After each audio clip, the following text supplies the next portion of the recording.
سلام. قبل از اینکه ویدیو رو پلی بکنم و یه سری نکات رو بهتون بگم، طبق روال معرفی بکنم که چه اشخاصی سهیم بودن توی خلق این اثر. جناب آقای اردلان سرفراز سراسر کار بودن، آقای شماعی زاده آهنگساز و جناب آقای واروژان تنظیم کننده این کار زیبا بودن. این کار رو خانم گوگوش اجرا کردن. طبق حالا اون دوتا ویدیو قبلی که گذاشته بودم از خانم گوگوش، از همون کنسرت، این هم اجرای استیج هست، ولی باز انقدر آهنگسازی خوبه، انقدر تنظیم بجا و همه مواردی که توش استفاده شده و به کار رفته، چه سازبندی چه گام کار. فقط در مورد گام کار گفتم، گامی رو یادم اومد. اجرای استدیویی این داستان، اجرای استدیویی این کار از لا مینور هست، خب، ولی اجرای استیجش اومدن از ری مینور بستن، اونم به خاطر اینکه این کار دو صدا اجرا میشه. و یک نکته جالبم شاید خیلیاتون حالا بدونید، برای اونایی که نمیدونن میخوام بگم که این کار اولین کاری بوده که توی یک شو تلویزیونی که مجریش هم خانم گوگوش بودن، اگر اشتباه نکنم، اگر اشتباه میکنم لطفاً توی کامنت ها هر موردی رو که میدونید لطفاً به هم بگید. اولین کاری بوده که آقای شماعی زاده به درخواست حالا اون آدینس، به درخواست اون تماشاگرها، به درخواست مردم اومدن این کار رو اجرا کردن و اولین داستان خوانندگیشون بوده.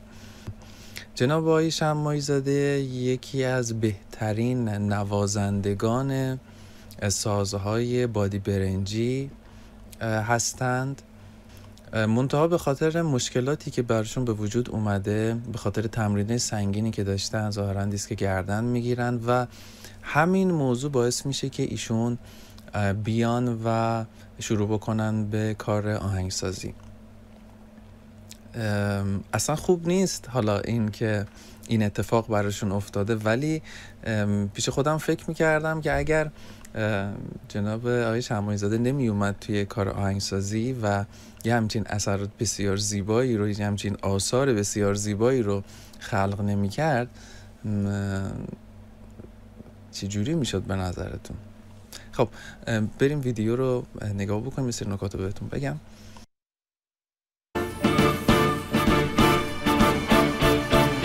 من همونم که یه روز میخواستم دریا بشم، میخواستم بزرگترین دریای دنیا بشم.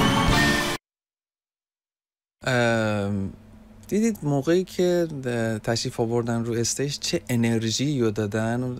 چند تا نوازنده‌ای که بالا هستن یه بار نگاه بکنیم با هم. نوازنده بیس اگر اشتباه نکنم، پرکاشن هست و حالا اون خنده رو ببینید، خیلی مهمه ها وقتی که میای رو استیج انقدر انرژی بیاری، هم برای تماشاگرها هم برای نوازنده‌هایی که هستن که خوشحال بشن، اون لبخنده بشینه روی لب، این لذت، این انرژی رو که پخش میکنه جناب شماعی زاده واقعا ستودنیه. من همونم که یه روز میخواستم دریا بشم، میخواستم بزرگترین دریای. و درامر دقیقا بالای سر بیس، درامر اصلا چه خوشحال شد. من از خوشحال شدن اینا خودم هم خوشحال شدم و چقدر محترمانه هم با خانم گوگوش سلام علیک میکنن در حین خوندن، هم با در واقع مردم. دنیا بشم، آرزو داشتم برم تا به دریا برسم، شب آتیش بزنم تا به فردا برسم.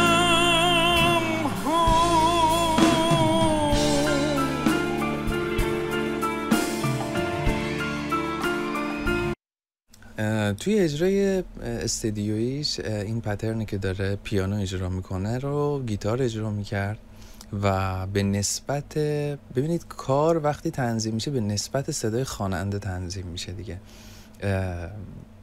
توی دسته بندی صداها تنور باشه، آلتو باشه، سوپرانو باشه یا باریتون باشه، سازبندی و نوع نوازندگی میاد توی اون داستان تغییر میکنه. حتی پوزیشن های نوازندگی هم به همین صورت. اون بالانسه باید اتفاق بیفته. اولش چشمه بودم زیر آسمون پیر، اما از وقت سیاه راهم افتاد به کپی. چشم من به اونجا پشت اون کوه بلند. خیلی از اتفاقات رو خب ترانه رو وقتی گوش میدیم میونه یه دشت لخت توی، حالا البته پارت اول ترانه اجرا نشد به خاطر اینکه این آهنگ یک جوری برنامه‌ریزی شده بود که جناب شماعی زاده با این آهنگ تشریف بیارن روی استیج. منتها 3 تا آکورد اصلی داره، حالا از همین گام ره مینور که داره اجرا میشه: ره مینور، سول مینور، لا ماژور. این نوع آهنگسازی، این نوع بستن هارمونی برای کلام بسیار بسیار بجاه. خیلی از کارها رو ما شنیدیم که روی این 3 تا آکورد بسته شده، حالا از گام‌های متفاوت، از بیس‌های متفاوت. منتها این تم از ترانه ببینید میزان کار هم 3/4 هست. نوع سازبندی ما، نوع آکوردهای ما نسبت به گام انقدر خوب داره اتفاق میفته، انقدر خوب داره پیش میره که باز طبق آهنگسازی‌های قبلی که آقای شماعی زاده داشتن و در موردش 2 تا ویدیویی که براتون گذاشتم، بسیار بسیار داره به مفهوم ترانه، به اون لایه‌های زیرینی که ترانه داره کمک میکنه که در واقع وظیفه موسیقی هست اون لایه‌های زیرین. یعنی یک بخشش مربوط به آهنگسازی، استپ 1ش مربوط به آهنگسازی و استپ 2ش مربوط به تنظیم هست. یک بار دیگه این پارت رو راهم افتاد به کپی. چشم من به اونجا پشت. و این موضوع، این پترن، این اتفاقی که افتاده، البته توی این قسمت، توی این پارت، توی این ورسیه یک آکورد دیگه هم اضافه میشه بهش که لا دیز ماژور هست. خیلی کمک میکنه به خانم گوگوش، به خواننده، که داستان سرایی، چون در واقع یک داستان هم هست. این کاملا این ترانه یک داستان از یک جایی داره شروع میشه، یک سری موارد داره تعریف میکنه و به پایانش یک سری امیدواری ها داشته، یک سری امیدواری ها بوده توی این ترانه که حالا شخصیت اصلی رو مثل یک مرداب در نظر بگیریم. چیزی که روح هست ترانه داره بهمون میگه. اتفاقی که توی آهنگسازی داره میفته، این امیدواری ها، این رویا پردازی ها رو باز میبینیم توی سازبندی، توی هارمونی، توی کنترپوان، توی تمامی نوت هایی که برای سازها نوشته شده.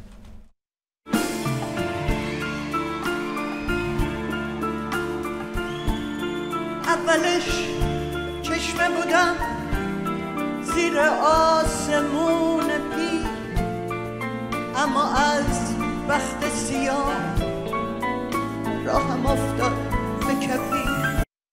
اولش چشمه بودم زیر آسمون پیر، از ره مینور میاد به سول مینور، بعد ببینید این حالت احساسی مینور به مینوره، بعد بر میگرده به لا دیز ماژور، اما از بخت سیام راه هم افتاد به کویر. ترکیب این 3 تا این موضوع داره تموم میکنه برامون. یعنی زمانی شما میتونید از این ترکیب این 3 تا آکورد استفاده بکنید که یک چیزی توی اون مصرع یا توی اون بیت داره به پایان میرسه، دیگه ادامه‌ای وجود نداره براش. من یک رویایی داشتم، الان دیگه اون رویاه کلن داره از دست میره، چون یه چشمه‌ای بوده که تبدیل شده به مرداب. این دوتا تعریف کاملا مشخصه، فکر نمی‌کنم نیاز باشه که بخواد حالا توضیح بدم در مورد این داستان‌ها. اکوسیستم این آدم کلن عوض شده. حالا اون شخصیتی که ما داریم در موردش صحبت میکنه. چشم من به اونجا پشت اون کوه بلند. ببینید باز هم امیدواره، چشمش به اون کوه بلند بوده، اما دست سرنوشت سر رام اچاله کرد. و یک کار جالبی که اتفاق افتاده اینجا، هرچند آکورد میتونه بمونه روی پایه ثابت خودش، ولی صدا، یعنی اون ملودی، اون خط آوازی داره میاد آکورد رو تبدیل به 7 میکنه، بعد دوباره برمیگرده روی مینور خودش. توی جاله افتادم، خاک منو زندونی کرد، آسمونم توی اجزای ریتم، توی اجزای حالا مشخصا بگم درامز، شما زمانی از راید استفاده میکنید که یک اتفاقی خیلی محکم داره میفته، جنسش جنس فلزی هست دیگه، و این یعنی سر هر در واقع داره نوت سیاه اجرا میکنه، 1 2 3 1 2 3. این موضوع باز داره کمک میکنه به چی؟ کمک میکنه به ترانه. سر رام اچاله کرد.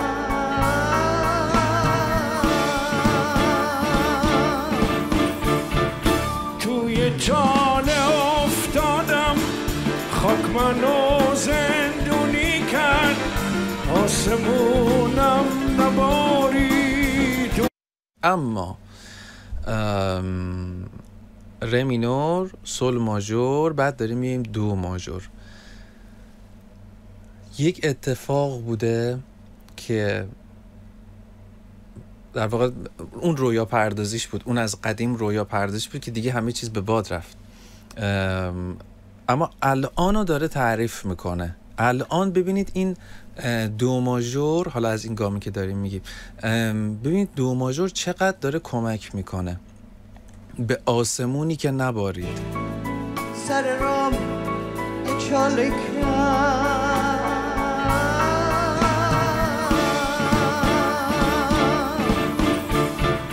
توی جاله افتادم، خاک منو زندونی کرد، آسمونم نبارید، اونم سرگرونی کرد. حالا آسمونم نبارید، اونم سرگرونی کرد. فکر میکنم اون حس رو کاملا متوجه داستان میشید که اون حسی که داره از ترانه میاد و آکوردهایی که داره اتفاق میفته براش، اون هارمونی که در واقع داره اون زیر اتفاق میفته، و نسبت به اون دوتا کار قبلی چقدر کار کم حجم، کم ساز، بیشتر اومدن روی احساس و روی هارمونی کار زوم داشتن. مردم شدم یه اسیر نیمه جون، یه طرف میرم تو خاک. ببینید دوباره یه طرف میرم تو خاک، اتفاقی که داره میفته، داره تموم میشه داستان، اومد روی لا ماژور، یعنی از مینور ماژور. یه طرف آسمون ها،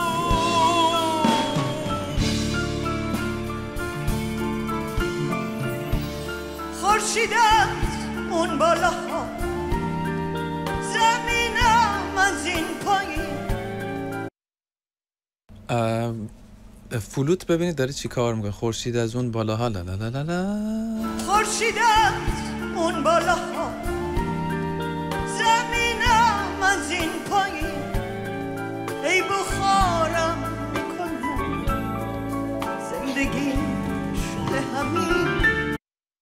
باز هم ترکیب این سه تاست. ببین داستان داره تموم میشه، داستان داره بسته میشه کامل. با چشام مردنم دارمی. این تغییر نوت به این نرمی، به این زیبایی کار سختیه. شاید خیلیا اجراش بکنن، شاید خیلیا بتونن اجراش بکنن. این که میگم کار سختیه نه از بابت اینکه من بیام این دوتا نوت رو به حالت فوق‌العاده نرم بیام به هم دیگه وصلش بکنم، از اینکه کجا من این کار رو انجام بدم، خب، و رو چه کلمه این کار رو انجام بدم. چون توجه کردین یه سری از خواننده ها وقتی که یه سری کارها رو میخونن قبول نمی کنیم ازشون. ببین از 100% اون 100 رو نمیگیرن، یا حتی 50 هم نمیگیرن خیلی جا. چرا؟ به خاطر اینکه طرف نمیاد در نظر بگیره که اندام گفتار من چجوری، چه ترانه‌ای باید انتخاب بکنم که بیشترین تأثیر رو روی شنونده بذاره. شما زمانی میتونی یه خواننده خوب باشی، یعنی حتی شما شنونده هم یه زمانی اون خواننده رو قبول میکنی، میشینی کاراشو گوش میدی که توانایی تأثیر اون در واقع کلام رو در آورده باشه و انتقال بده به شما، اون کلام تأثیر بذاره روی منی که دارم میشنوم. شده همین با چشام مردنم دارم اینجا میبینم سرنوشت. ببینید دارم اینجا میبینم، خب میتونستن شلتر بخونن، دارم اینجا میبینم، در صورتی که مرگ یه نفر انتهاشه دیگه، تموم شد. مردنم دارم اینجا میبینم سرنوشتم همینه و نسیر زمین. خیلی تایما یه سری اتفاقات میفته که میدونیم در نهایت اون آخرش، اون اندش چی هست، چه اتفاقی قرار بیفته، ولی باز هم امیدواریم، باز هم سعی میکنیم که به خودمون امیدواری بدیم. منتها توی این ترانه این داستان هی از بالا بود، هی داره کمتر کمتر کمتر و کمتر میشه. سرنوشتم همینه. ببینید قبول کرد داستان رو. و نسیر زمینم هیچی باقی نیست ازم، قطره های آخره خاک تشنه همینم داره همراش میبره. خوش میشم تموم میشم فردا که خورشید بیاد شنجامو پر میکنه. قبل از اینکه این تیکر رو بذارم، ما یه چیزی داریم توی خوانندگی به نام داینامیک. توی نوازندگی میشه تاچ، بگم تاچ بهتره. شما فرض کنید این میکروفونه، من میخوام از این میکروفون استفاده بکنم بخونم یه چیزی. خب حالا به 2 تا نوع خوانندگی رو در نظر میگیریم، میگیم آقا پیانو یعنی آروم خوندن و فورته یعنی خیلی بلند خوندن یا فریاد زدن. موقعی که من میخوام پیانو بخونم، خب به نسبت نفس کمتری از من خارج میشه. خب بعد چون دارم آرومتر میخونم میتونم میکروفون رو بیارم نزدیکتر. ولی موقعی که قرار فورته بخونم، هرچی فورته تر هرچی بیشتر، خب میکروفون رو فاصله باید بدم.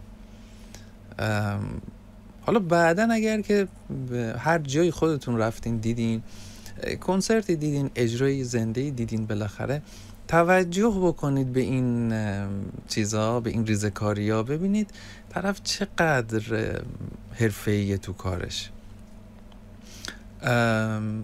و این که ایشون با این سن ماشاءالله اینو بذارم نگاه بکنید بعد بگم داستان چیه. میشم فردا که خورشید بیاد شنجامو پر میکنه که میاره دست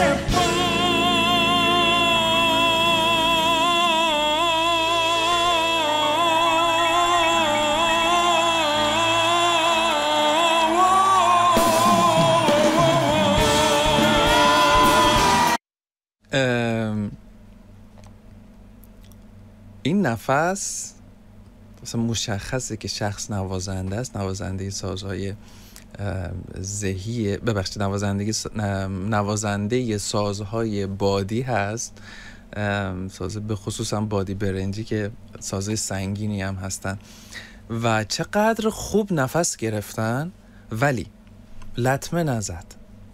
به چی لطمه نزد؟ به بیانی که روی اندینگ ترانه داشتن که میاره دست و این داینامیکی که عرض کردم ببین چقدر خوب میکروفون رو آورد پایین، بعد حالا ببینید چقدر خوب داره کار میکنه و کجا نفس گرفت. یه صدای میشنوید میشم فردا که خورشید بیاد شنجامو پر میکنه که میاره دست